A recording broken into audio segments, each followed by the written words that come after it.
Space folded. 12 Valari destroyers ceased to exist. Not exploded, not scattered into debris, simply gone. Consumed by singularities that appeared devoured and vanished in the span of 3 heartbeats. Fleet Commander Krenix stood on the bridge of the Divine Mandate, 4 arms gripping his console, staring at empty void where moments before 12 warships had flown. What? His voice was hollow. 350 years of military command, never seeing anything like this. What was that? On sensor displays, something massive hung in space between his fleet and the human frigates. 2 kilometers of angular death. Black hole drinking starlight. Appearing from nothing like reality, had forgotten it was there. Junior Officer Velkara's hands shook over his station. Fleet Commander. That ship. It's not in our databases. Mass readings are impossible. Energy signature beyond measurement. It's like nothing we've ever... Every alarm on the Divine Mandate screamed at once. Krenix looked at his tactical display, at 215 remaining Valari warships, at the debris field where 12 had been, at the thing that killed them in 3 seconds. He thought about the council vote, about Malthor's laughter, about the certainty that humans were primitive and weak, about how catastrophically wrong they were. The stars had never looked so cold.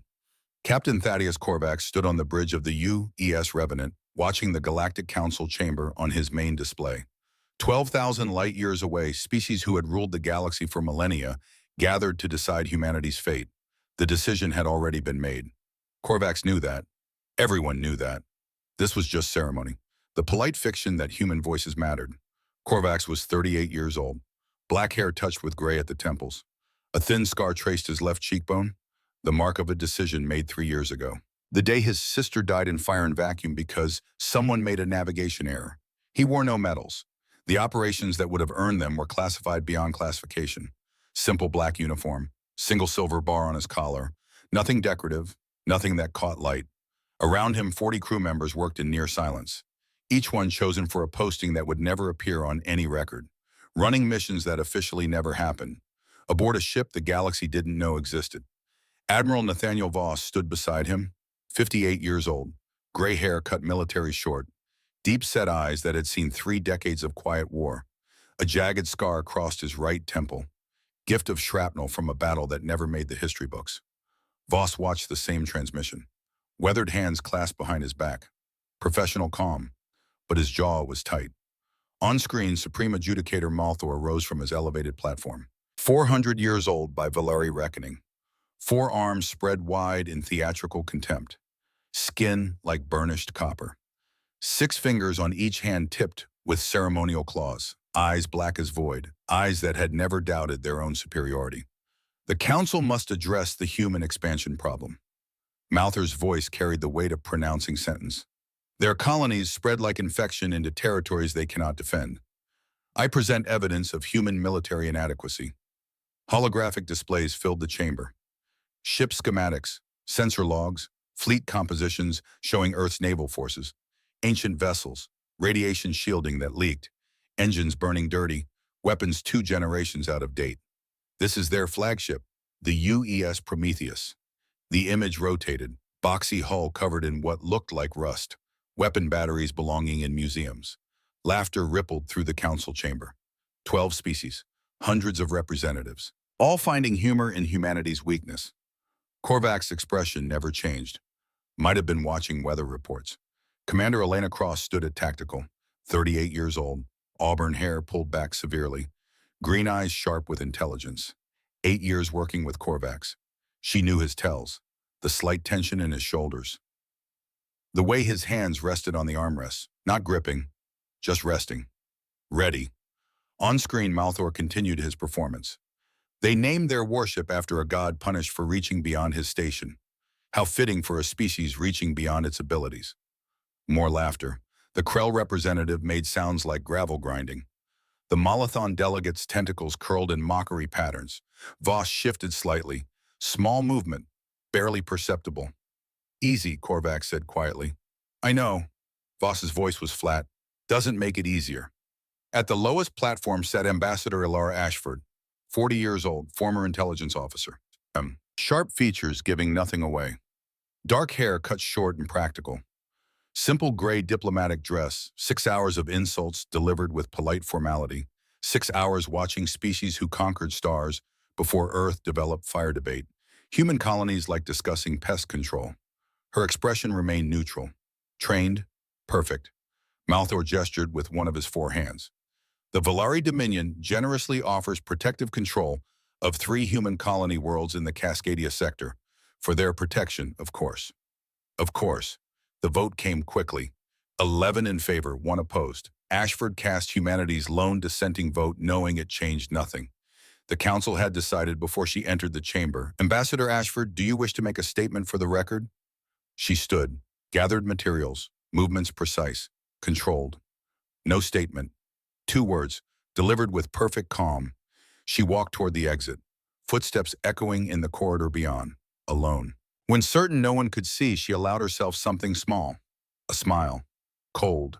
Satisfied. The particular expression of someone holding cards nobody knew existed.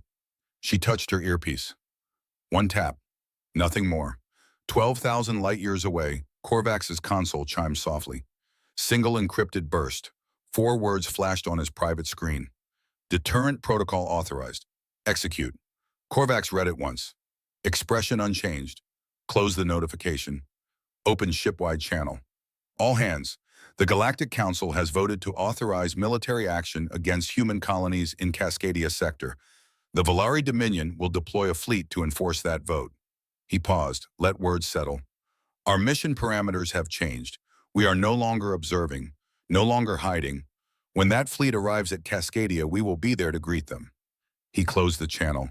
Voss exhaled slowly, long, controlled. The breath of a man who waited decades for a moment and now found it arriving with all its weight.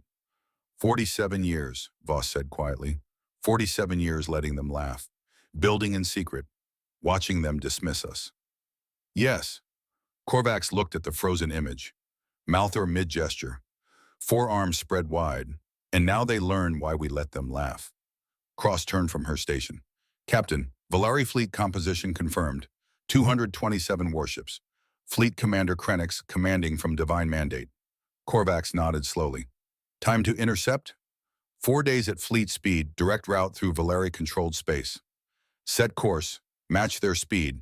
Stay cloaked. I want us in position 12 hours before they arrive. Aye, sir.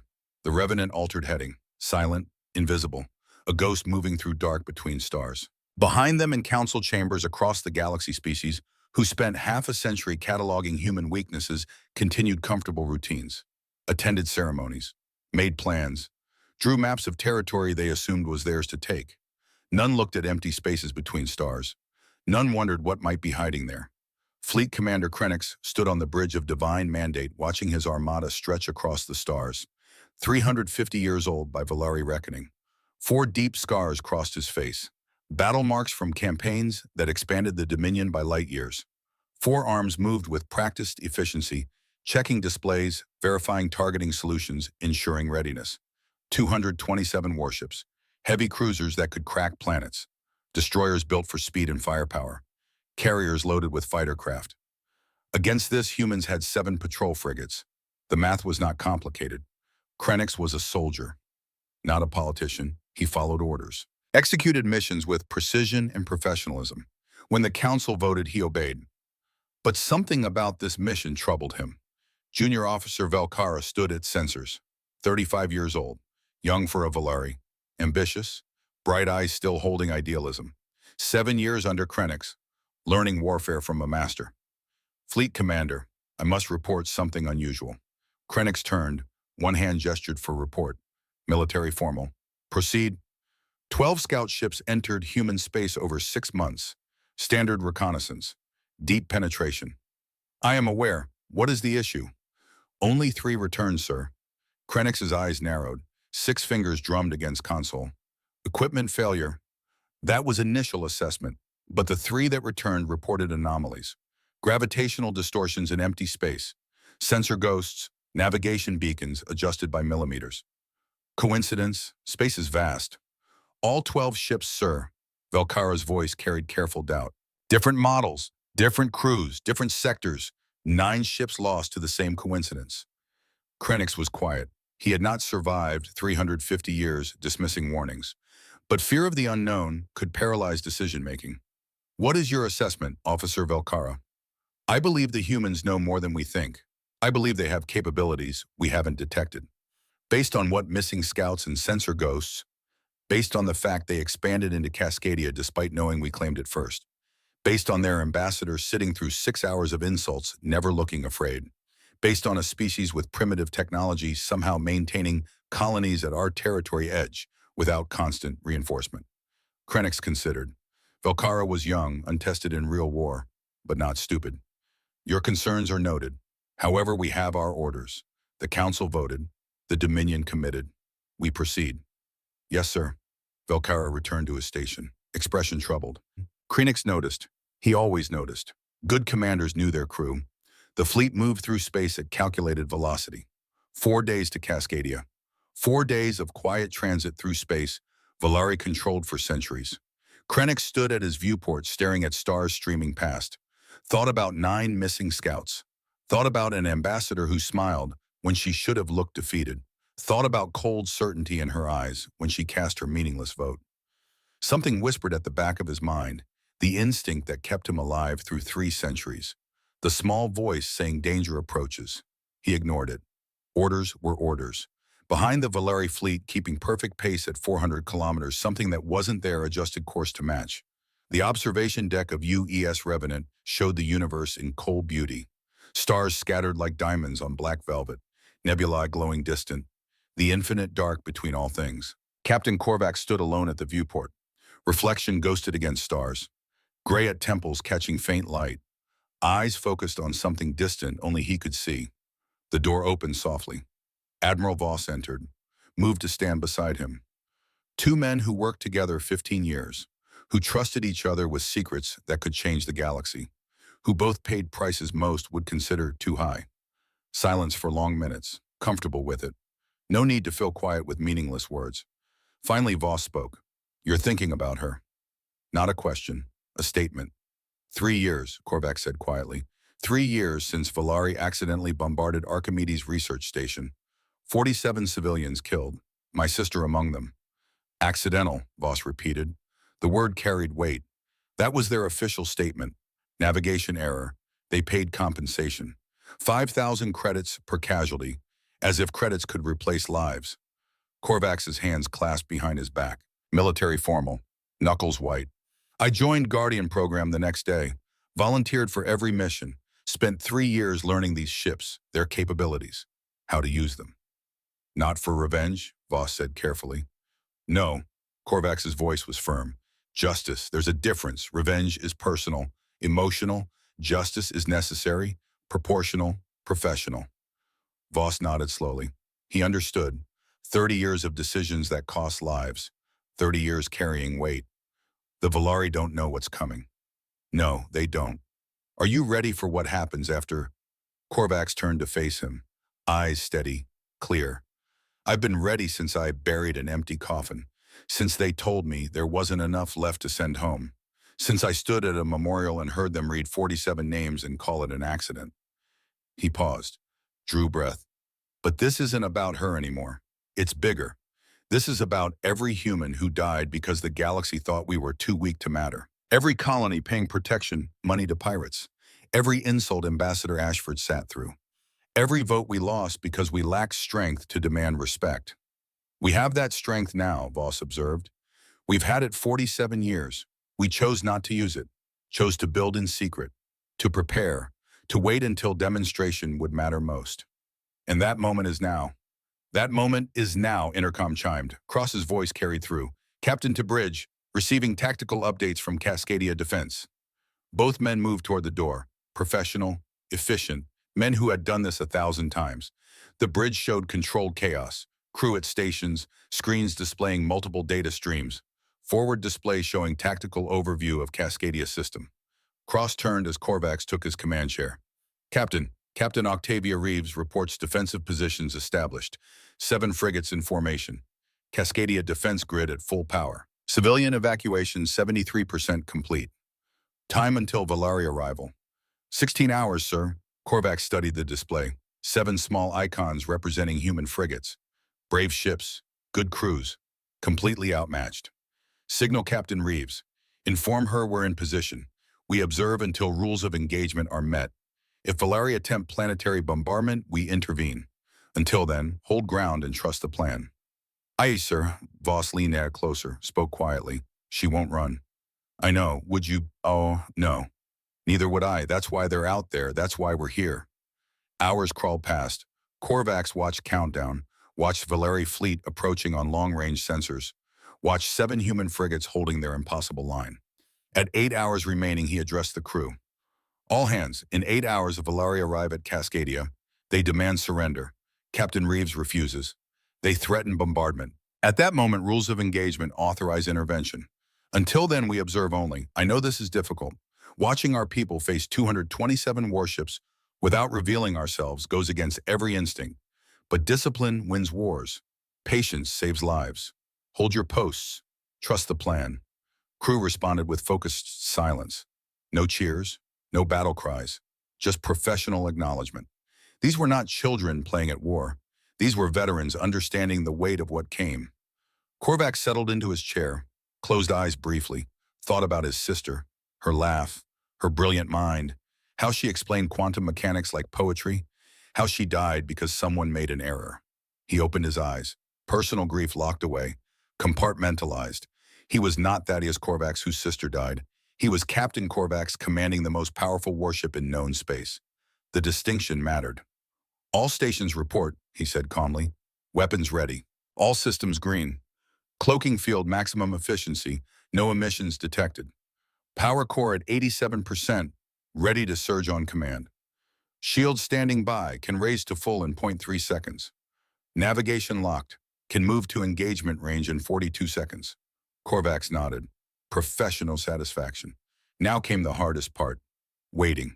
Planet New Cascadia hung in space like a blue jewel.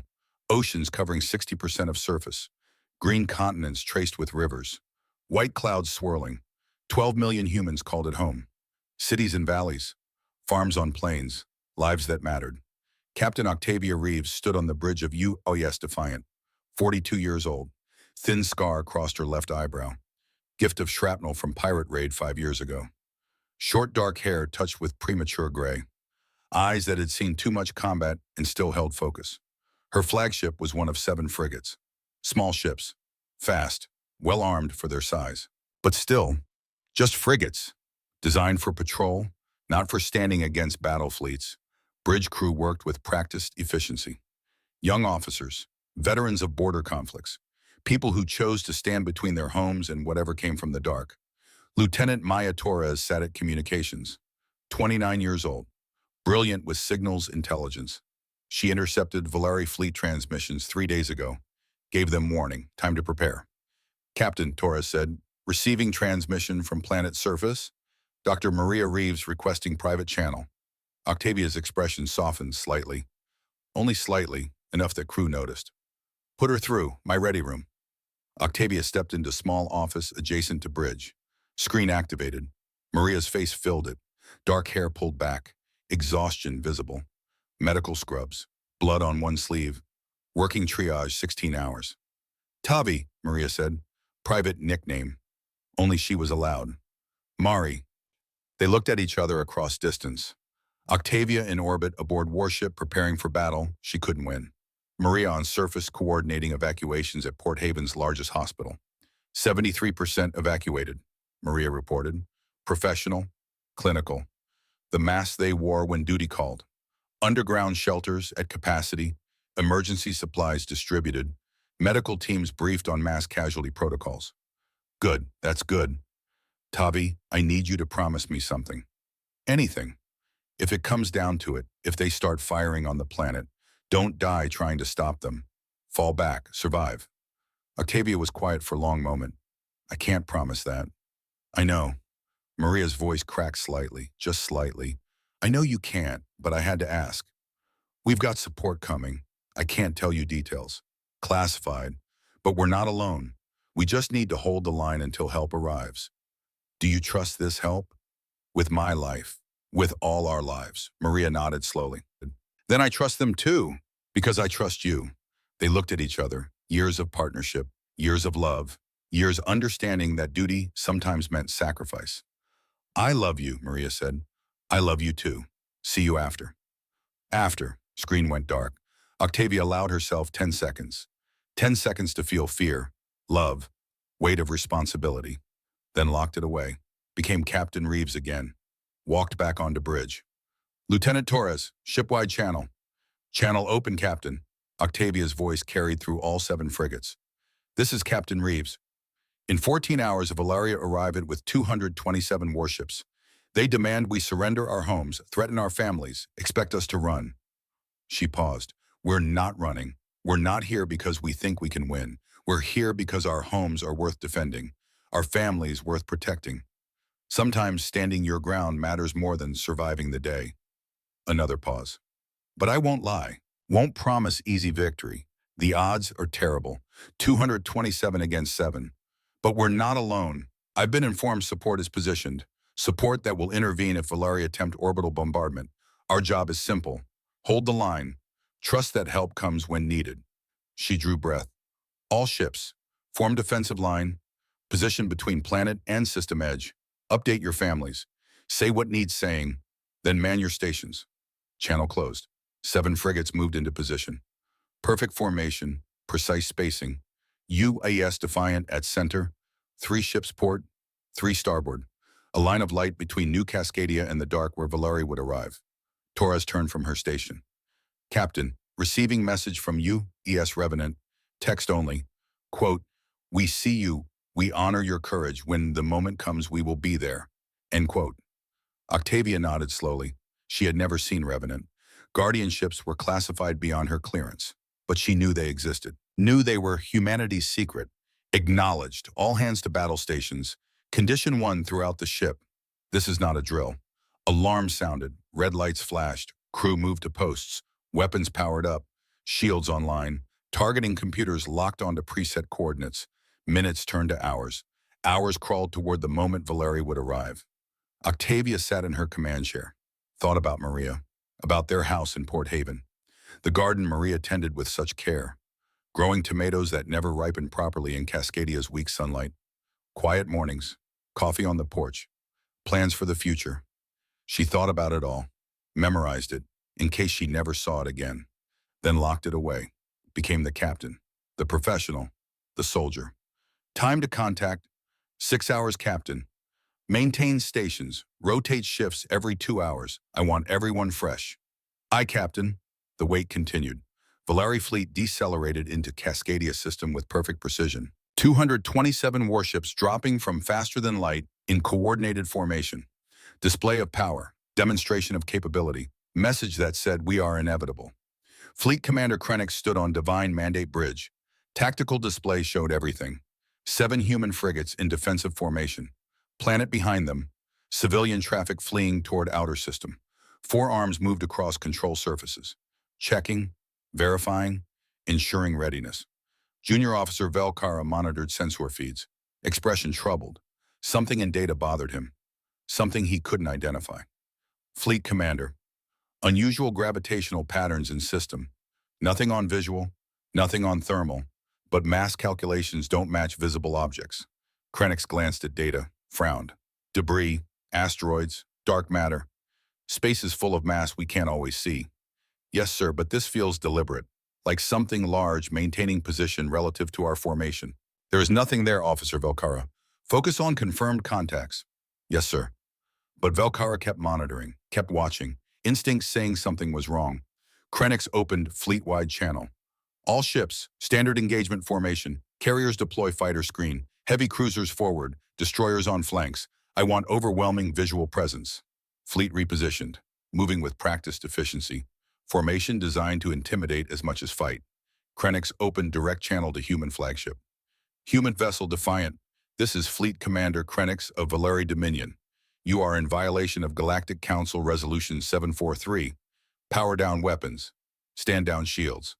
Prepare to be boarded for protective relocation. Response came quickly. Woman's voice. Calm, professional, utterly unafraid. Valeri Fleet. This is Captain Octavia Reeves, United Earth Ship Defiant. New Cascadia is sovereign human territory under Terran Colonial Charter. We recognize no council resolution violating that sovereignty. Reverse course immediately. Krennic almost laughed. Captain Reeves, your courage is noted. Your tactical situation is hopeless. 7 frigates against 227 capital ships. This is not negotiation. This is reality. Surrender your vessels. No one needs to die today. You're correct, no one needs to die, Reeves replied. But if you approach this planet with hostile intent, people will die. I suggest very strongly you reconsider. Now Krennic did laugh, short bark of genuine amusement. Captain, I respect your bravery, not your judgment. You have 10 minutes to comply. After that, we disable your vessels by force. Krennic's out. Channel closed. Velcara turned from station. Fleet Commander, that gravitational anomaly. It's moved, now positioned between our formation and human frigates. Show me. Velcara displayed sensor data, mass readings indicating something enormous. But visual showed only empty space. Thermal showed nothing. Electromagnetic showed nothing. Your sensors are malfunctioning, Krennic said, voice carrying less certainty now. Sir, should we investigate? Krennic considered. 10 minutes until engagement. Sensor ghost that probably meant nothing. Probably was not certainty. No, we proceed. If debris is in our path, we'll destroy it when we advance. Maintain countdown. Minutes crawl past. 8, 6, 4, and UES defiant. Captain Reeves watched timer countdown. Crew at stations, ready, afraid, holding posts. At 3 minutes remaining, Krennic made his decision. Forward elements, 12 destroyers. Advance and disable lead human frigate. Non-lethal targeting. Disable only. 12 Volari destroyers broke formation. Advance toward UES defiant. Weapons charging. Targeting systems locked. 400 kilometers away, invisible against stars. Captain Korvax watched it happen. Hands rested on armrests. Not gripping. Not yet. Captain Across said, voice tight. Volari destroyers advancing. Weapons hot. Targeting defiant. Military target, Korvax said, voice flat. Not planetary bombardment. Not within rules of engagement. Sir, they're going to kill her crew. We have our orders. Cross turned to look at him, saw jaw clenched, saw knuckles white against black armrests, saw cost of discipline written in lines around his eyes. Voss stepped closer, spoke quietly. David, first name personal. We hold, Korvax said, voice like iron. Volari destroyers close to firing range. Weapon systems primed. Target locks confirmed. Fingers on triggers. On defiant, Captain Reeves gave her final order. All ships, hold the line. Make them earn it. 12 Volari destroyers opened fire. Then something impossible happened. Space between Volari destroyers and human frigates was empty. Sensors showed nothing. Visuals showed nothing. Just black dark scattered with distant stars. Then reality rippled. Volari weapons, plasma beams bright as miniature suns, missiles trailing fire, kinetic rounds, moving at fractions of light speed, simply stopped. Frozen in space, hanging motionless like insects in amber. Time itself seemed to pause around them. On divine mandate, every alarm screamed at once. Sensor boards exploded with data making no sense. Mass readings violating physics. Energy signatures that shouldn't exist. Gravity distortions bending light itself. Velcara's voice cracked with shock. Something's there. Something massive.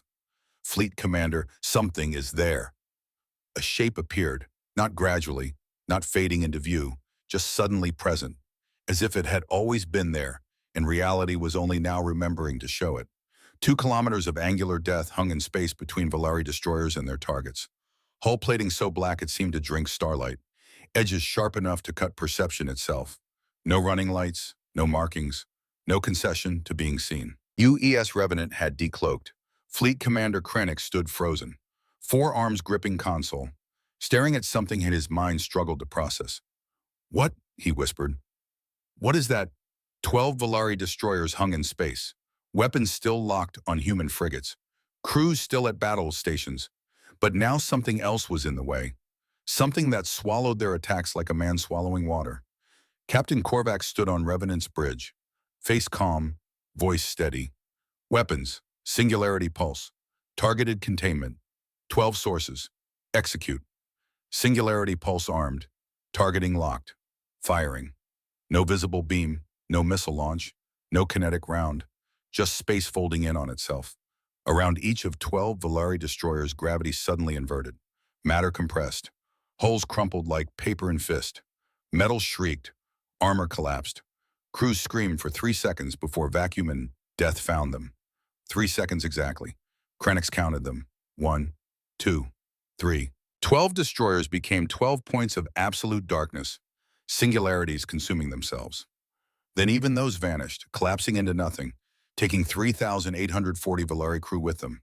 No debris, no wreckage, no bodies. Just empty space where 12 warships had been.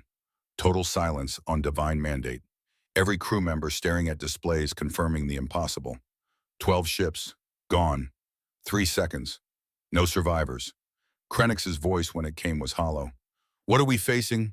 Velkera worked console with shaking hands. Fleet commander. That ship. It's not in our databases. Mass readings are impossible. 2 kilometers long, but massing like something 10 times that size. Hull composition unknown. Energy signature beyond measurement capacity. It's like nothing we've ever encountered.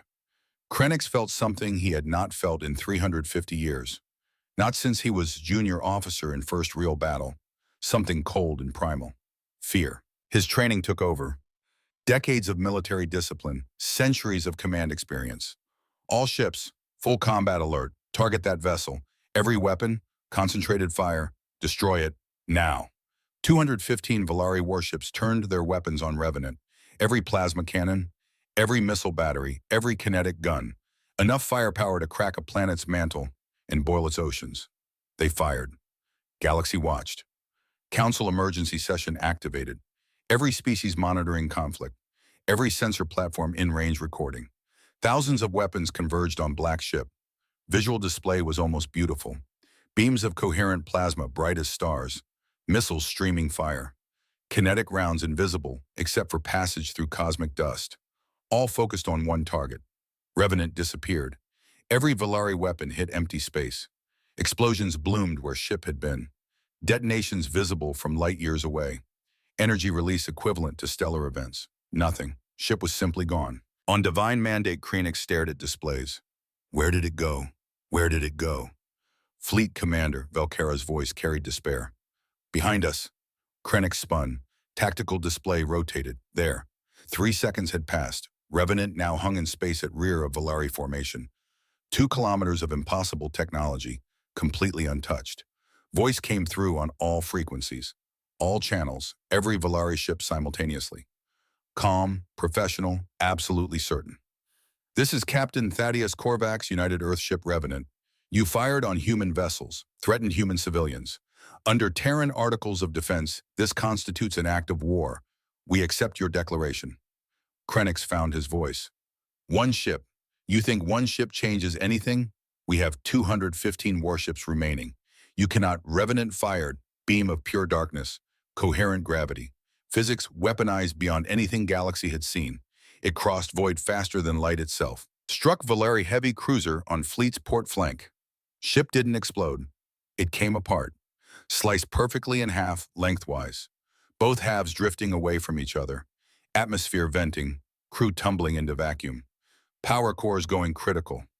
One shot, one ship, dead in an instant. You were saying, Korvax's voice came through again. Something about numbers. Krennic stared at halves of destroyed cruiser. Watched crew members dying in frozen dark. Watched ship that served Dominion 2 centuries become scrap metal in heartbeats. He had been a soldier 350 years. He knew when he was beaten. But pride and orders warred with survival instinct. Dominion did not retreat, did not surrender. 350 years of that programming. 3 centuries of never backing down. He made his choice. All ships, weapons free, pattern sigma dispersal, attack from all vectors. It cannot target us all simultaneously. 214 Valari warships scattered, moving to surround Revenant, creating sphere of hostility, every angle covered, every approach threatened. They opened fire again. Revenant moved, not slowly, not with visible acceleration, just instantaneous repositioning. There one moment, 300 kilometers away the next, moving through space like it wasn't even there. Secondary batteries opened up. Point defense engaged. 6 Valari missiles incoming. 6 perfect intercepts. Explosions like new stars birthing. Revenant appeared behind a destroyer. Main weapon fired. Destroyer vanished. Not destroyed. Erased. Matter converted to energy. Energy dispersed across electromagnetic spectrum. Gone again. Reappearing at fleet's starboard flank. Beam weapons slicing through cruiser's engines. Ship dead in space. Crew alive but helpless. Again. Port ventral. 2 destroyers in formation. Singularity pulse. Both ships crumpling simultaneously. Gone in 3 seconds. Volari fleet was coming apart. Not from destruction alone. From terror. From fundamental understanding they were fighting something beyond comprehension. Something that broke every rule they knew about warfare. Ships fled. Captains abandoned formation. Discipline cracking under impossible pressure. Volari fleet fired everything. Every weapon. Every ship. Storm of destruction that would have shattered moons. Turned asteroids to dust. Erased cities from planetary surfaces. Revenant hung in space at center of it all. Unmoving. Patient. Captain Korvax watched tactical display. Thousands of weapons converging. Plasma beams. Missiles. Kinetic rounds. Energy sufficient to vaporize small fleet. Shields holding, Commander Cross reported. Voice steady despite what she was seeing. Incoming fire mass calculated at 0.003% of defensive capacity. Acknowledged. Korvax's tone was conversational. Weapons, activate reversal field. Reversal field active, 5-kilometer radius. Space around Revenant changed, not visibly. Not in any way human eyes could perceive. But instruments screamed. Reality bent. Physics rewrote itself in sphere 5 kilometers across. Every incoming weapon crossed boundary. Plasma beams, missiles trailing fire, kinetic rounds moving at relativistic speeds, all entered sphere. All stopped, frozen, suspended, held in place by forces that made gravity look weak. Thousands of weapons hung motionless in 3-dimensional space. Constellation of death, waiting. On divine mandate, Krennic stared at display. 4 arms gripping console, every muscle rigid. What is happening? He whispered. Velkara worked sensor station frantically, trying to understand, trying to make numbers make sense. Fleet commander. Space around that ship. It's not normal space anymore. It's something else. Something catching our weapons like insects in amber. Sphere around Revenant pulsed once. Ripple through reality itself. Every weapon reversed direction. Not slowly. Instantaneously. One moment frozen and aimed at Revenant. Next moment moving back toward Volari fleet. Accelerating, building speed, building power. Energy of each weapon amplified, multiplied. Revenant systems feeding power into reversal. Taking what Volari threw and making it 10 times worse. Plasma beams that had been bright became miniature suns. Missiles that carried conventional warships now burned with fusion fire. Kinetic rounds that moved fast now moved faster than physics should allow. All returning to fleet that fired it. First wave hit Volari formation. 17 ships died in first 3 seconds. Hulls pierced by their own weapons. Shields overwhelmed by amplified energy. Reactors overloading from impacts never designed to withstand. Krennic watched his fleet die. Watched ships he commanded for decades torn apart. Watched crews he knew by name vaporized or frozen or crushed, depending on which weapon killed them. All ships, his voice cracked. Breaking. Cease fire, cease fire. But it was too late. Weapons already fired continued deadly return. Wave after wave, each amplified, each unstoppable. 47 seconds. In 47 seconds of continuous devastation, 127 Volari warships died. Some exploded, some imploded, some simply came apart. Structural integrity failing under impossible stress. Crews died by thousands. Engineers, gunners, officers, medical staff, everyone. No discrimination, no mercy, just physics and consequence. Silence when it ended was absolute. 88 Volari ships remained, drifting, dead in space or fleeing on emergency power. Every captain making same calculation, same desperate mathematics of survival. Fight and die, or run and live. They ran, engines flared, ships scattered, formation dissolving into chaos. Every vessel for itself, iron discipline of Volari dominion cracking like glass. Krennic stood on his bridge, watched his fleet break, watched 3 centuries of military tradition shatter in minutes, watched everything he built turn to ash. Communications officer's voice was small, frightened. Fleet commander. Orders, Krennic looked at tactical display. At Revenant hanging there, untouched, unharmed. Predator that had barely exerted itself. that destroyed 139 ships, 12 in initial attack, 127 in reversal, without taking single hit in return. He thought about orders from council, about vote, about Malthor's arrogant certainty humans were primitive and weak, about how wrong they all were. Order fleet to retreat, he said quietly. Maximum speed, jump to hyperspace as soon as they clear gravity well. Sir, what about divine mandate? Krennic looked down at console, at engine status display showing red across every system. Revenant had disabled his flagship remotely, some kind of directed electromagnetic pulse that fried every critical circuit. Ship wasn't destroyed, just dead. Corpse drifting through void. Divine mandate will remain, he said. Evacuate non-essential personnel to escort destroyers. Senior staff stays with me. Fleet commander. That's an order. Evacuation proceeded. Crew members fleeing to few ships still capable of flight, racing against time, against fear that human ship would change its mind and kill them all. But Revenant just hung there, watching, waiting. Captain Korvax's open channel, voice carried to every remaining Valari ship, every sensor platform in range, every council monitoring station across galaxy. Valari fleet, this is Captain Korvax. You are permitted to leave. Take your wounded. Take your survivors. Return to your territory and deliver message to your government. Human space is under Guardian protection. Any further aggression will be met with absolute force. This is your only warning. He paused, let words settle. You came here with 227 warships. You challenged 7 frigates defending their homes. You learned the cost of that choice. Remember what you've seen. Remember what happened when you mistook patience for weakness. Remember we gave you every chance to turn back. Another pause. Now go, while you still can. Valari ships fled, 87 vessels limping towards system edge, leaving debris fields behind, leaving thousands of dead, leaving their flagship and commander adrift. Admiral Voss stood beside Korvax, watched retreat on tactical display. They'll be back, Voss said quietly. No. Korvax shook his head. Not for a long time, maybe never. We just broke something in them that won't heal quickly. 350 years believing they were untouchable. Gone in an hour. Is that what we wanted to break them? Korvax turned to look at him, gray eyes steady. We wanted them to understand. To truly comprehend humanity is not prey. Not anymore. Breaking their pride was necessary for that understanding. Voss nodded slowly. Not agreement, just acknowledgement. What now? Now we board divine mandate, deliver terms, make sure this never happens again.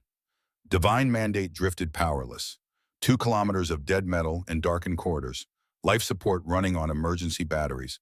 Gravity generators offline. Crew that remained floated in 0G. Waiting. Krennic had dismissed everyone except senior staff.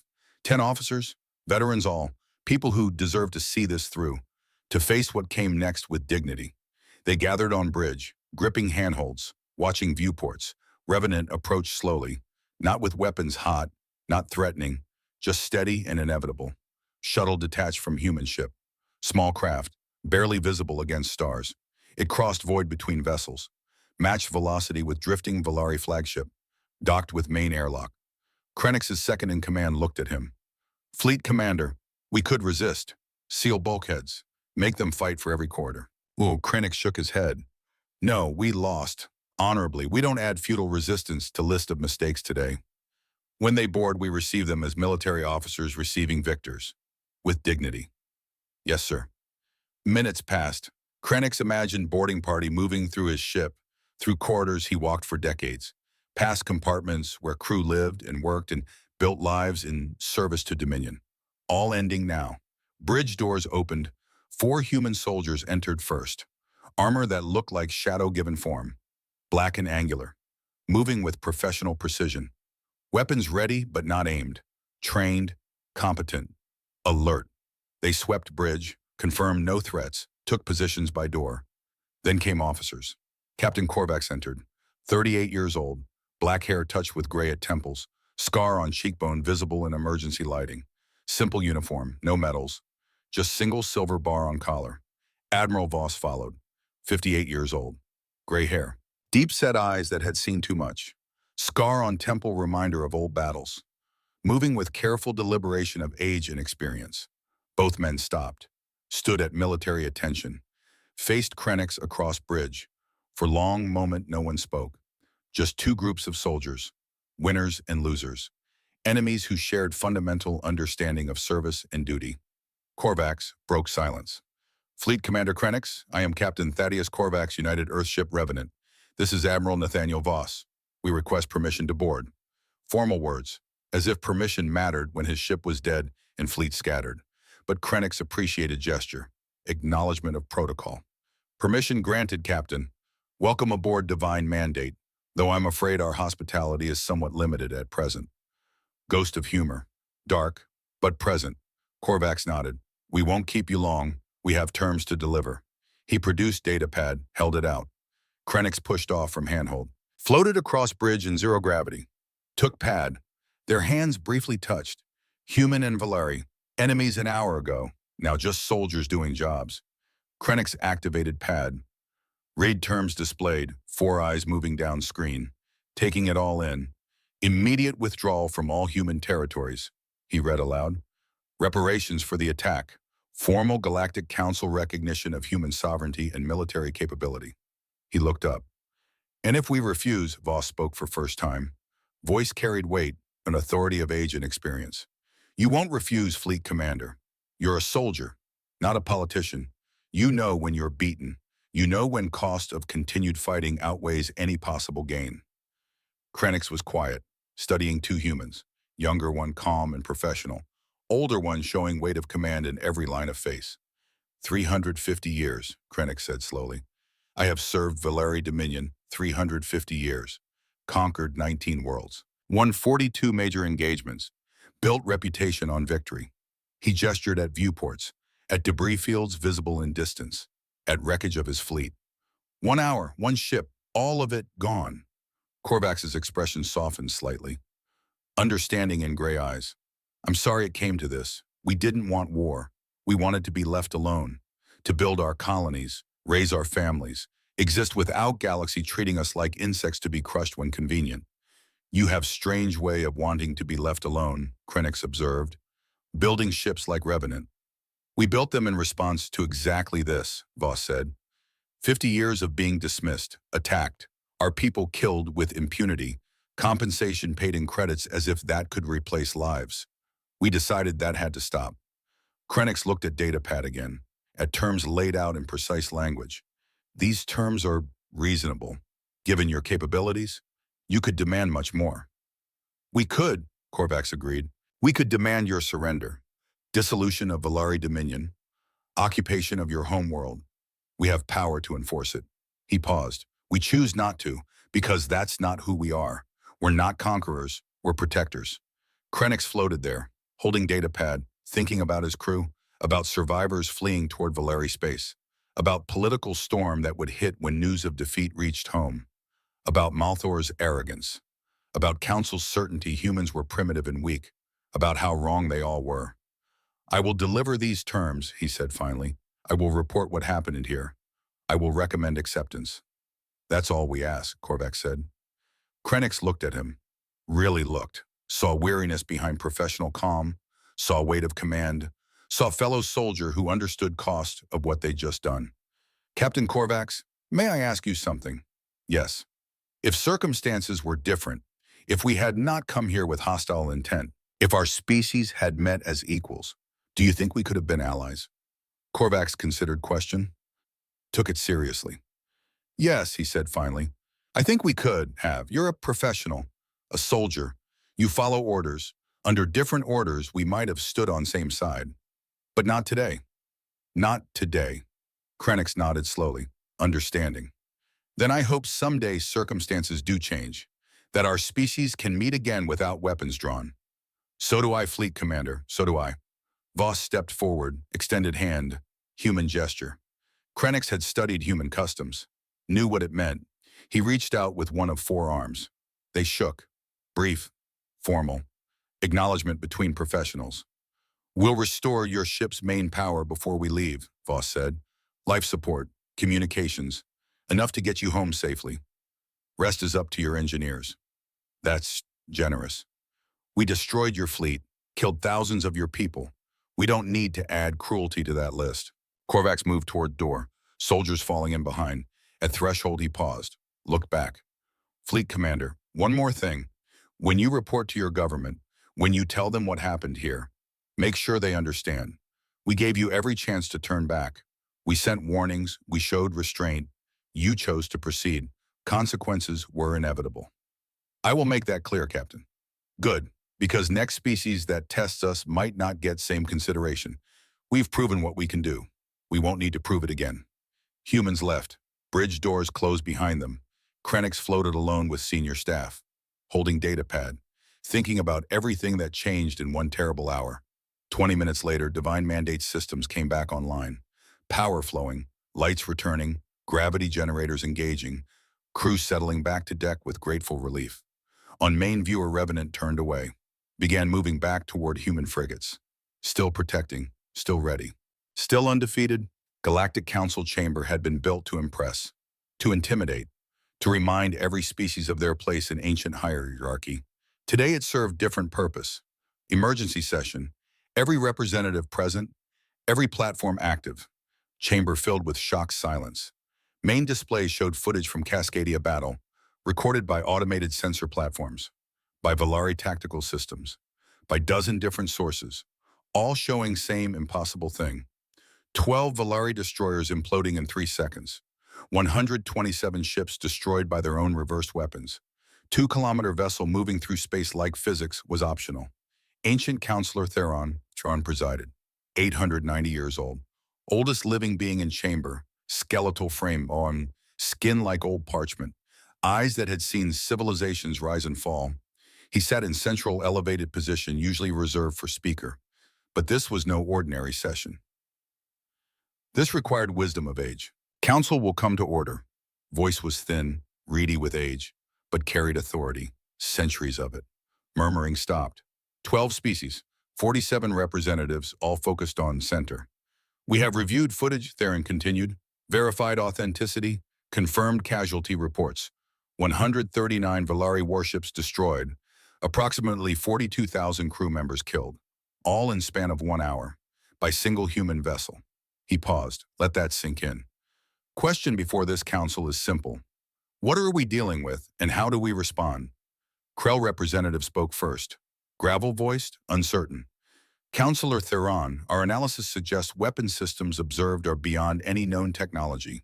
Ability to create localized singularities, to reverse incoming fire with amplified force, to move through space without visible propulsion. This should not be possible. And yet it is, Theron observed. And yet it is. Molothon delegates' tentacles writhed in patterns of distress. We must consider this existential threat. Humanity demonstrated capabilities that render conventional military force obsolete.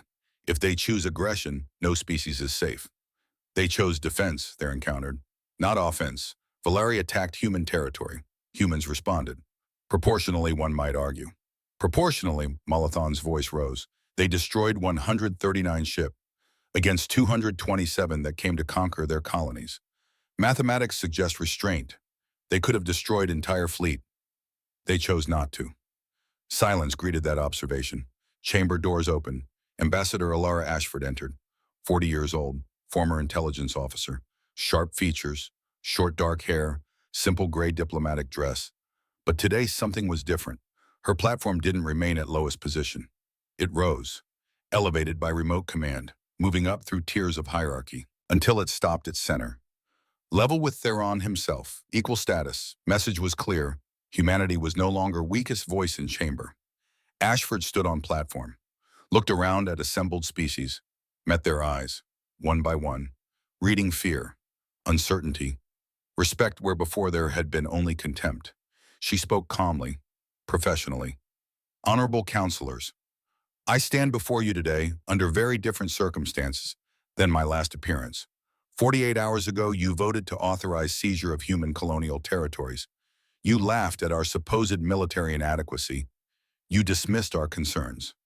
She gestured at display, at frozen image of Revenant surrounded by reversed weapons. I trust those concerns seem more relevant now. Theron leaned forward slightly. Ambassador Ashford, Council demands explanation. What is that ship? Where did it come from? What other capabilities does humanity possess? Ashford took breath. This was moment. Revelation they'd kept secret 47 years. But she would not tell them everything. Not yet. Honorable counselors, what you witnessed was UES Revenant, Guardian-class defensive platform. Humanity did not build it. Murmurs rippled through chamber. Confusion, disbelief. We found it. Murmurs stopped. Every species focused on her words. 47 years ago, human deep space exploration vessels entered region designated Dead Star Sector. Ancient space. Thought empty. Lifeless. We found something there. Something left behind by species that died 4.7 million years ago. She activated holographic display. Star charts appeared, showing vast reaches of space. Coordinates, location markers. Species called themselves architects. They were dominant civilization in this galaxy during tertiary epoch. They achieved technological advancement beyond anything we understand today. Displays shifted, showing images, partial reconstructions, alien architecture on scale that dwarfed planets. And then they faced something that threatened everything. An entity, a force. Details are complex, classified. What matters is this: they built weapons to fight that threat. Guardian-class vessels designed to manipulate reality itself. Displays showed schematics, partial diagrams, enough to suggest impossible complexity. Each Guardian was capable of rewriting local physics, creating singularities, reversing energy flows, moving through space by folding it. And humanity found these weapons, Krell representative said slowly. How many? Ashford met his eyes. Enough, deployed at strategic positions across human space, ready to defend our territories and interests. She didn't say 12, let them wonder. Let uncertainty work in humanity's favor. Panic would have been understandable. Several representatives looked ready to flee, but Theron raised hand. Silence fell. Ambassador, if architects possessed such weapons, what destroyed them? This was crucial part, but Ashford would not reveal full story here. Not in chamber full of politicians and fear. Architects made choice, she said carefully. They chose sacrifice over using their weapons. Chose to save galaxy rather than rule it. Details will be shared with those who seek true understanding, not with those seeking tactical advantage. She looked around chamber. That is who we are, honorable counselors. We inherited power beyond measure. We could rule this galaxy if we chose. We choose not to. We choose path of restraint, of using strength only when necessary, of protecting rather than conquering. She gestured at display showing Revenant. This is price of continued aggression against humanity. This is what awaits any species that mistakes our patience for weakness. But it is also promise. Work with us as equals. Respect our sovereignty. And these ships will protect all of us. Chamber erupted. Representatives shouting, arguing, demanding, fear and hope and calculation all mixing together. Theron let it continue 30 seconds, then raised hand again. Silence. Council will consider these revelations. We will debate appropriate response. But one thing is clear. Galaxy has changed. Humanity has emerged not as supplicants, but as equals, perhaps superiors in military capability. How we respond to this new reality will define next era of galactic civilization. He looked at Ashford. Ambassador, on behalf of Council, I acknowledge humanity's sovereignty. I acknowledge your right to defend your territories. And I acknowledge that time of dismissing human concerns is over. Ashford bowed slightly, respectful, but from a position of strength now. Thank you, Counselor Theron. Humanity seeks only peaceful coexistence. We hope Galaxy chooses to grant it. Session continued, but outcome was inevitable. Fear would drive some species to hostility. Wisdom would drive others to alliance. But none would ever again make mistake of thinking humanity was weak. Galaxy had learned. At cost of 139 ships and 42,000 lives, humanity was not prey. Not anymore. Revenant returned to Cascadia orbit. Captain Korvac stood on bridge watching planet below. Blue oceans, green continents. 12 million humans safe because of what they'd done. 320 lives had been lost. UES Horizon destroyed an initial Valeri warning shot. Before Korvax could intervene, he thought about those 320, about their families, about funerals he would attend, about price of restraint. Commander Cross approached. Captain Reeves requests communication. Put her through. Octavia Reeves appeared on screen, exhaustion visible in her eyes, but alive, unharmed. Captain Korvax, On behalf of Cascadia Defense Fleet and 12 million colonists, I thank you. You saved us. You saved yourselves, Captain Reeves. You held the line. We simply made sure your stand mattered. 320 didn't make it. Horizon's crew. Korvax was quiet for a moment. I know. I carry them. On all of them. Every life lost because we had to wait. Had to follow protocols. Had to be certain before revealing ourselves. You did what was necessary. Doesn't make it easier. Reeves nodded slowly, understanding. Dr. Maria Reeves sends her regards. She's back at Port Haven Hospital, already treating wounded from evacuation injuries. She asked me to tell you thank you for bringing me home. Korvax felt something tighten in his chest. He thought about his sister, about empty coffin, about 3 years of grief. Tell Dr. Reeves she's welcome. Tell her to hold on to what she has. Every moment matters. I will, sir. Screen went dark. Voss stepped beside him. You did well, David. Saved millions. Changed galaxy. At what cost? Nate? 320 dead. 42,000 Valari dead. All because politicians couldn't share sandbox. War always has cost. Question is whether cost purchased something worthwhile. Today it did. Galaxy will never look at humanity same way. Never dismiss us. Never assume we're weak. And tomorrow, when next crisis comes, when next species tests us, then we respond, as we did today, with strength tempered by wisdom, with power guided by restraint. Korvax looked at planet below, at cities glowing in night, at lives continuing because of decisions made in darkness. I hope you're right. So do I. Galactic Council reconvened 3 days after Ashford's revelation. 3 days for species to process impossible, to calculate, to choose paths forward. Ancient Counselor Theron called session to order. 890 years of experience told him this moment would define next century, perhaps longer. Chamber was different now. Ashford's platform remained at center level, equal to founding species. Human delegation had grown. 3 additional representatives flanked her. Military advisors, technical specialists. Signs humanity was no longer sending lone voice to be dismissed. Theron's thin voice carried through chamber. Council faces choice. Prepare for conflict with humanity, or seek peaceful coexistence. There is no middle path. We either accept them as equals, or face consequences of treating them as threats. He gestured at display. Footage from Cascadia still haunting every representative. I call for debate. Let every species speak. Molothon delegate rose first, tentacles writhing in agitation patterns. Counselor Theron, how can we trust species that hid such weapons 47 years, that let us believe them weak while possessing power to destroy us? This is deception. Ashford responded calmly. We hid our strength because revealing it would have provoked exactly the conflict we sought to avoid. Species would have struck preemptively, attempted to seize Guardian technology. We chose secrecy to preserve peace. You chose secrecy to gain advantage. We chose secrecy to survive. 50 years of attacks, raids, territorial seizures. Would you have acted differently? Silence answered. Krell representative spoke, gravel voice thoughtful. Question is not what humanity did, but what they will do. What prevents them from using that power to conquer? Junior Officer Velcara stood, not council member, no official standing, but he'd been at Cascadia, witnessed battle, survivors carried authority politicians lacked. May I speak, Counselor Theron? Theron studied young Valari, saw something in his eyes, clarity that came from facing death. Proceed, Officer Velcara. I commanded sensor station aboard Divine Mandate. I watched battle. I saw what Revenant could do. And I saw what it chose not to do. He pulled up tactical data, battle footage from his own recordings.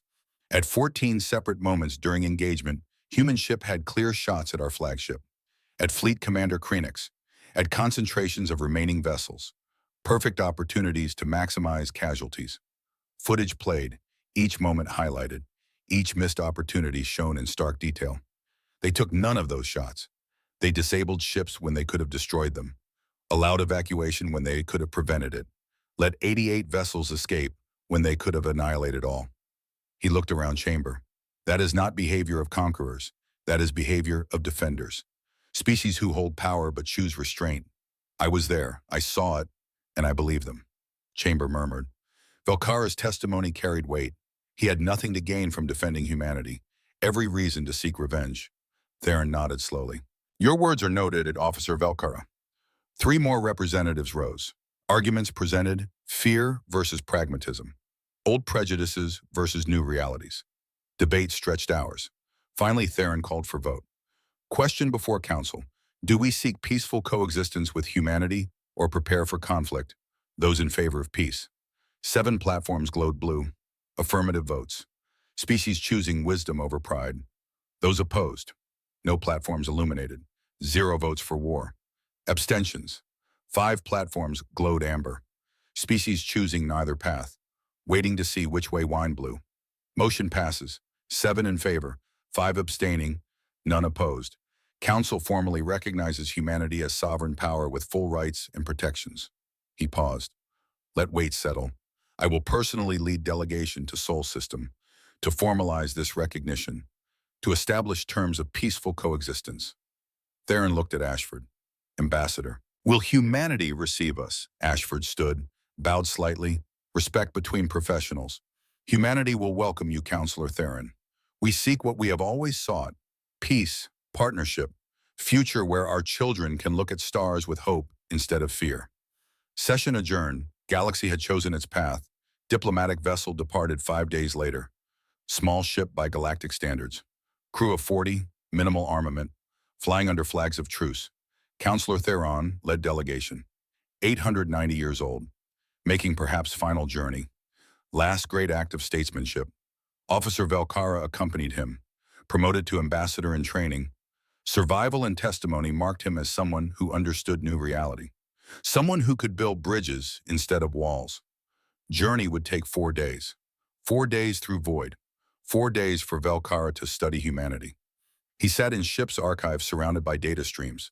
Historical records transmitted by Earth ahead of arrival. Cultural information. Philosophy, art, science. Human history was violent. Thousands of years of warfare, conquest, genocide. They'd nearly destroyed themselves multiple times. And yet, they'd also produced extraordinary beauty. Music that stirred something deep. Art transcending species barriers. Philosophy grappling with fundamental questions. He found recordings of human debates about guardians. 23 years of argument. Every perspective represented. Conquest, destruction, restraint. Restraint of faction won by narrow margin. 52% in final referendum. Theron entered archive. Moving slowly. 890 years showing in every step. You look troubled, young Velkara. Counselor, I'm trying to understand them. Such violence in their past. How can we trust them with power like guardians? Theron settled into seat, joints creaking. You ask wrong question. Question is not whether they have capacity for violence. All species do. Question is whether they've learned from it. He gestured at data streams. I see species that makes mistakes. Terrible mistakes. But learns from them. Creates weapons, then chooses not to use them. Faces existential threats and chooses cooperation over conquest. But they're so young. Barely 2 centuries in space. Perhaps wisdom isn't about time. Perhaps it's about suffering, about facing consequences and choosing differently next time. Humanity nearly destroyed themselves. That taught them things we never learned, because we never came so close to edge. Days passed, ship crossed void, moving through human space, past colonies that survived, past outposts that endured. On 3rd day, they passed New Cascadia. Planet hung in space, blue and green and alive. Orbital debris from battle still visible. Reminder, warning, tombstone for 42,000 dead. Velkara stood at viewport staring at debris field. I knew some of them, he said quietly. The crews on those ships, friends. I know. They died because we underestimated humanity, because we believed our own propaganda. Yes. How do I serve as ambassador to species that killed them? Theron was quiet for a long moment.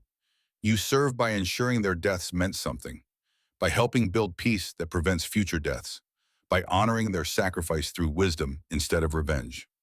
Ship moved on, left debris field behind, continued towards Sol. On 4th day they arrived. Sol system was smaller than Velkara expected. 1 yellow star, 8 planets, modest by galactic standards. But what humanity built here took his breath away. Orbital platforms circled Earth, hundreds of them. Space stations, shipyards, agricultural domes, defense platforms, all connected by traffic streams of shuttles and cargo vessels.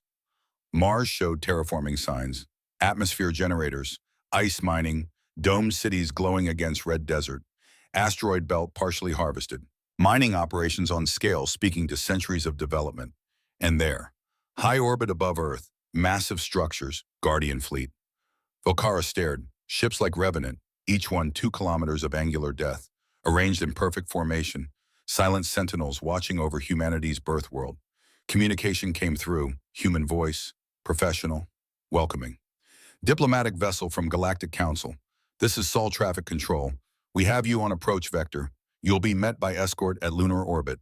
Pilot acknowledged. Adjusted course. Ship moved deeper into system. 2 vessels appeared. Human frigates. Small compared to Guardians, but sleek, well-maintained. Council vessel. This is Captain Octavia Reeves UES Defiant.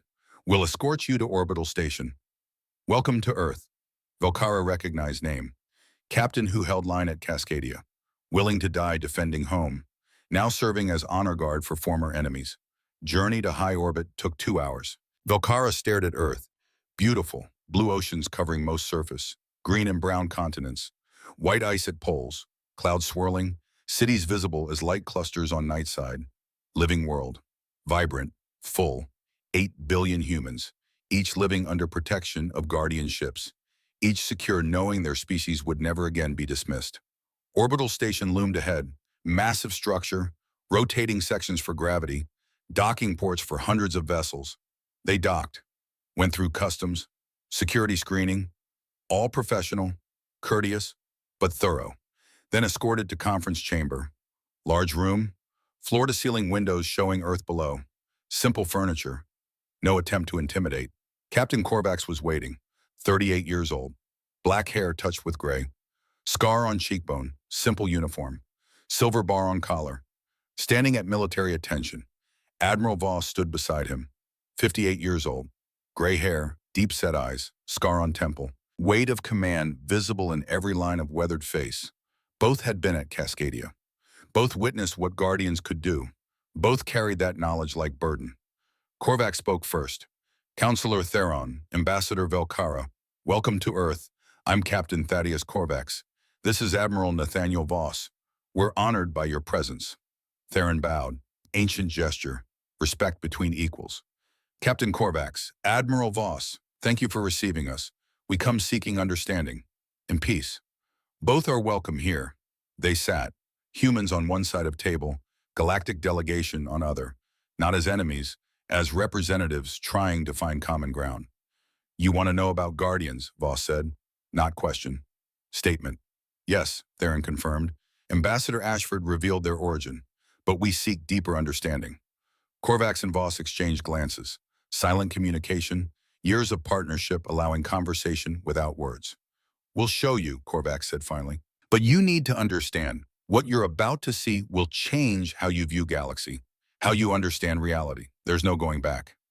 We accept that burden, Theron replied. Then come with us. They took shuttle, small craft, 6 passengers, flying away from Earth, away from orbital station, out toward dark between planets.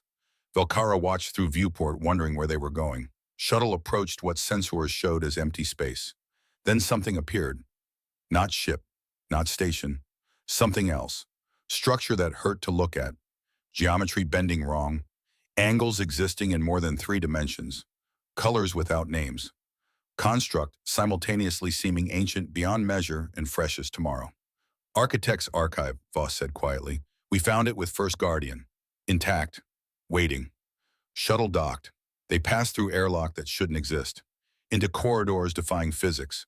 Walking through spaces larger inside than outside. Korvax led them to central chamber. Spherical room. Walls showing everything and nothing. Starfields predating current constellations. Nebulae long dispersed. Galaxy as it was millions of years ago. In center. Pedestal. And above it. Holographic display waiting. This is their story, Korvax said. Recorded by architects before they died. They wanted whoever found Guardians to understand. He activated display. Images formed. Alien figures. Beautiful. Terrible. Beings of pure energy contained in crystalline forms. Architects in their prime. Voice spoke. translated by technology beyond human understanding. Female, sorrowful, final. We are the last. Our species dies as we record this, but our story must be preserved. Display showed architects' civilization at height, billions spread across galaxy, building, creating, exploring. They'd achieved what every species dreamed of, perfect harmony between technology and nature, between individual and collective, between power and wisdom. We had everything. We had eternity. We thought nothing could threaten us. Image darkened. Something appeared at galactic edge. Vast, hungry, wrong. Void came. We didn't understand it first. Thought it natural phenomenon. Entropy given form. We were wrong. It was alive, conscious, ancient beyond comprehension, and hungry. Void consumed stars. Entire systems vanishing. Civilizations dying. Architects tried to fight. Conventional weapons. Energy shields. Nothing worked. It fed on everything. Matter, energy, life itself. And it grew. With every star consumed, every world devoured, it became stronger. 50,000 years of war. Display compressed millennia into minutes, showing retreat, desperation, billions dying, empire crumbling. We built Guardians, 12 vessels that could manipulate reality itself, create singularities, reverse entropy, fold space, weapons beyond measure, capable of killing even void. Display showed Guardians being constructed, same ships now orbiting Earth. Perfect, terrible, ready. We prepared to deploy them, to end void, to save what remained. Voice paused, heavy with sorrow. And then we understood. Void was not invader. It was balance, ancient force maintaining equilibrium. When civilizations grew too advanced, when species threatened fundamental structure of reality, void came, reset things, allowed galaxy to heal. Velkara listened, horror dawning, understanding implication. We realized, fighting void would destroy everything. Weapons we built, Guardians, powerful enough to kill void, but using them would tear reality apart. Galaxy would die, all life, all possibility, everything. Displays showed simulations, Guardians activating, void dying, and galaxy shattering. Space itself coming apart, stars exploding, planets crumbling, reality collapsing into chaos. We faced choice, use Guardians and destroy galaxy, or accept extinction and let other species survive. Architects chose, they built prison, dimensional seal, locked void away, not killed, not destroyed, contained, removed from galaxy without fighting it. Effort killed us, every architect, every individual. We poured ourselves into seal, our life energy, our consciousness, everything we were to save everything else. Display showed them dying, billions of crystalline beings dissolving, essence flowing into dimensional prison, void screaming, raging, but contained. We leave Guardians dormant, programmed, waiting, for species worthy of inheriting them. Use them wisely, use them only in defense, never in conquest. Power without wisdom destroys. We learned that truth. We paid price. Don't repeat our mistakes. Voice faded. Display died. Chamber fell silent. Theron stood motionless. 890 years of life. Never seeing anything like this. Never imagining such sacrifice. Velkara had tears running down face. Alien physiology. But grief was universal. Korvac spoke into silence, voice rough with emotion. That's what we found. That's what we inherited. That's why we chose defense. Because architects showed us. Power exists to protect, not to dominate. Voss stepped forward. When we found this, humanity spent 23 years debating. Some wanted to use Guardians to conquer. Some wanted to destroy them. Both factions arguing passionately. What changed their minds? Theron asked quietly. A child. Voss smiled slightly, sad expression. 12-year-old girl at public forum. She stood up, asked one question. If architects could sacrifice everything to save species they never met, can't we honor them by protecting species we know? He paused. That question, from child, changed debate, reminded us what mattered. Votes shifted. Restraint won. Korvax gestured at archive walls. This is why we held back at Cascadia. Why we disabled ships instead of destroying them. Why we let Valeri fleet escape. Architects taught us. Strength without wisdom is chaos. Theron moved to pedestal, placed hand on it. Ancient being touching ancient technology. 4.7 million years. They've been gone that long and still teaching us. He looked at Korvax and Voss. Humanity is young, barely 2 centuries in space. But you learned in decades what my species hasn't learned in millennia. That power is responsibility. We had good teachers, Voss said simply. They stood in archive, surrounded by legacy of dead species, learning from sacrifice made before any current civilization existed. Finally, Theron spoke again. I will report this to Council, the truth, all of it, and I will recommend humanity be recognized not just as equals, but as inheritors of architects' wisdom, as guardians, as protectors. We don't seek that recognition, Korvax said. I know. That's why you deserve it. They returned to shuttle, to Earth, to present, but carrying knowledge that changed everything. Earth orbit. 1 year had passed since Cascadia, 12 months of adjustment, of new realities settling. Galactic Council chamber relocated. No longer on Nexus Prime, now rotating location. This session convened on neutral station, built specifically for this purpose, where no species held home advantage, where all stood equal. Ambassador Velkara walked through corridors, 36 years old now, no longer junior officer. Full ambassador, representative of Valari Dominion to galactic community. He carried datapad, report he would deliver. Summary of year's changes. Numbers still amazed him. 18 species joined Human Alliance. Voluntary Association, Mutual Defense Pact, Economic Cooperation, Cultural Exchange. Voron merchants opened full trade. Human technology shared. Voron manufacturing integrated. Combined economy up 43%. Keleth healers exchange medical knowledge. Human genetic therapy meeting as Keleth biological understanding. 17 diseases cured. Life expectancy increased average 28 years. Mara agriculturalists shared farming techniques. Human hydroponics meeting Mara soil science. Crop yields doubled. Famine ended on 4 worlds. Species that cooperated thrived. But there was another list, darker. Species that resisted, that tested humanity's resolve. Velkara remembered reports. Korax hegemony attacked human mining outpost, killed 47 civilians. He'd seen footage. 2 Guardian ships appearing above Korax Prime, massive angular shapes blotting out sun, evacuation shuttles launching, most Korax refusing to board, choosing to fight. Population of 2.3 billion. 4 hours later, 0. Cities burning, oceans boiling, atmosphere stripped, planet rendered lifeless. Warning written in ash and silence. Drell syndicate sabotage trade routes. Human response surgical. Every Drell system shut down. Power grids, communications, transportation offline. Civilization collapsed. Velkara had read casualty estimates. Millions starved in first month. But then human aid arrived. Food, medical supplies, engineers to restore infrastructure.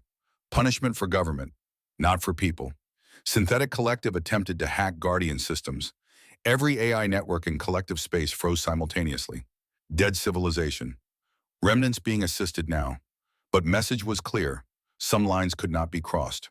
Pattern was brutal. Clear. Unambiguous. Cooperate and prosper. Resist and suffer. Velkara entered council chamber. Architecture different. No floating platforms. No hierarchy of height. Everyone at same level. Everyone equal. Theron presided, still, 891 years old now, moving slower, speaking softer, but still present, still wise. Ambassador Velkara, your report. Velkara activated datapad, information displayed for all to see. Honorable counselors, 1 year ago, Galactic Council voted for peace with humanity. 7 species in favor. 5 abstaining, none opposed. I report today on consequences of that choice. He pulled up statistics, economic data, medical reports, agricultural yields. Species that allied with humanity have seen average economic growth of 67%, medical advancement equivalent to 3 decades of normal progress. Food production doubled. Scientific collaboration increased 340%. Numbers spoke for themselves. Species that opposed humanity, he paused. Korax are extinct. Drell are rebuilding under human supervision. Synthetic Collective exists only as remnants. Lesson is clear. Humanity will defend itself, absolutely, without hesitation. He looked around chamber, but they will also help.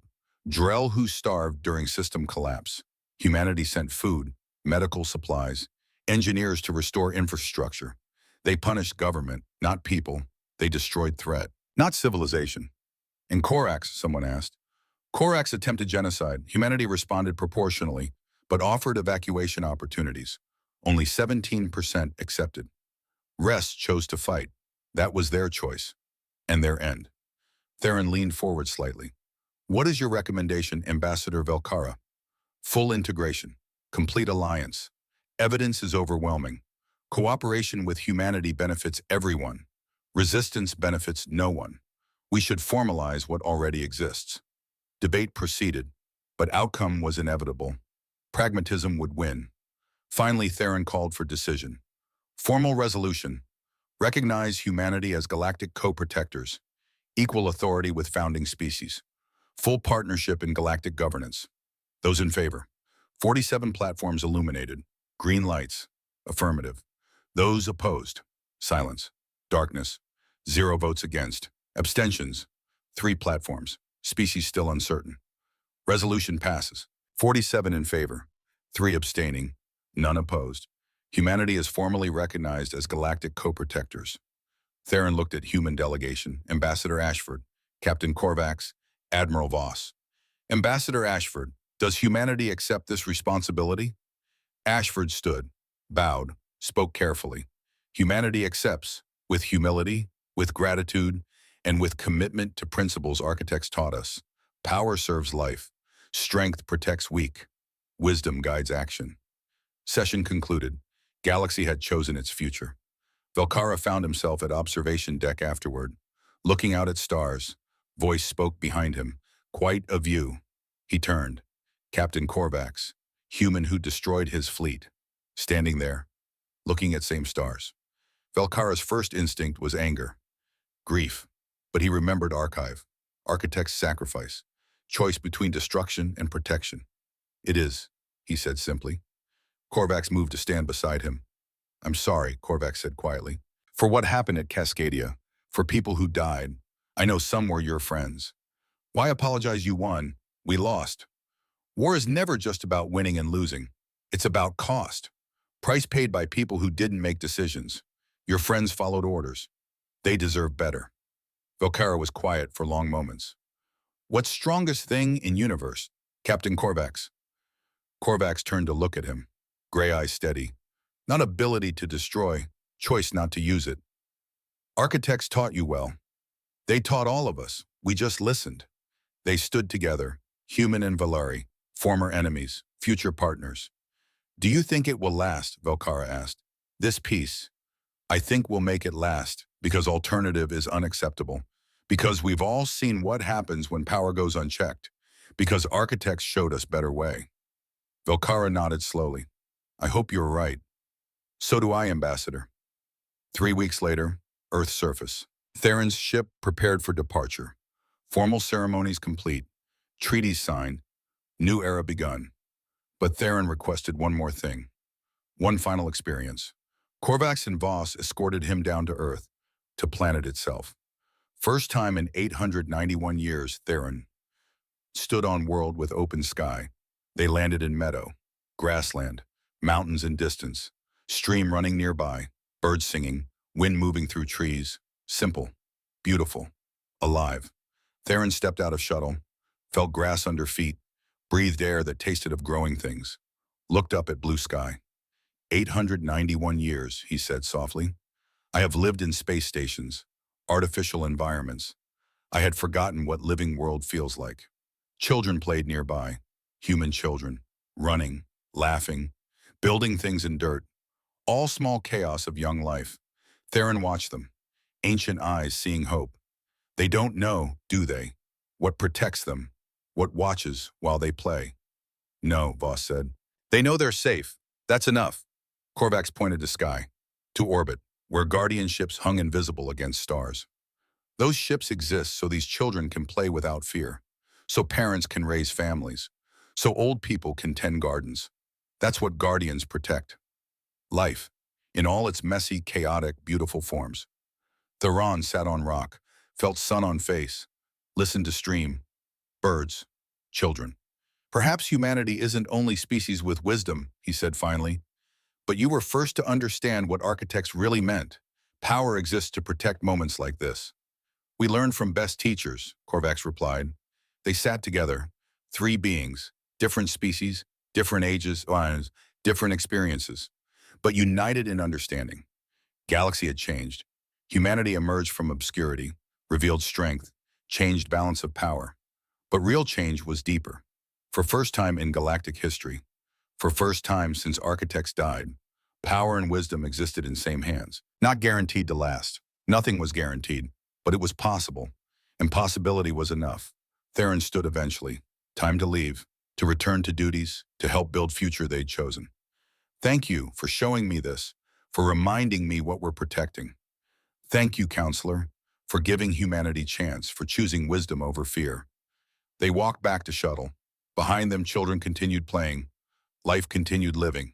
High above, silent, invisible. Guardianships maintained watch. Not weapons of conquest, not tools of empire.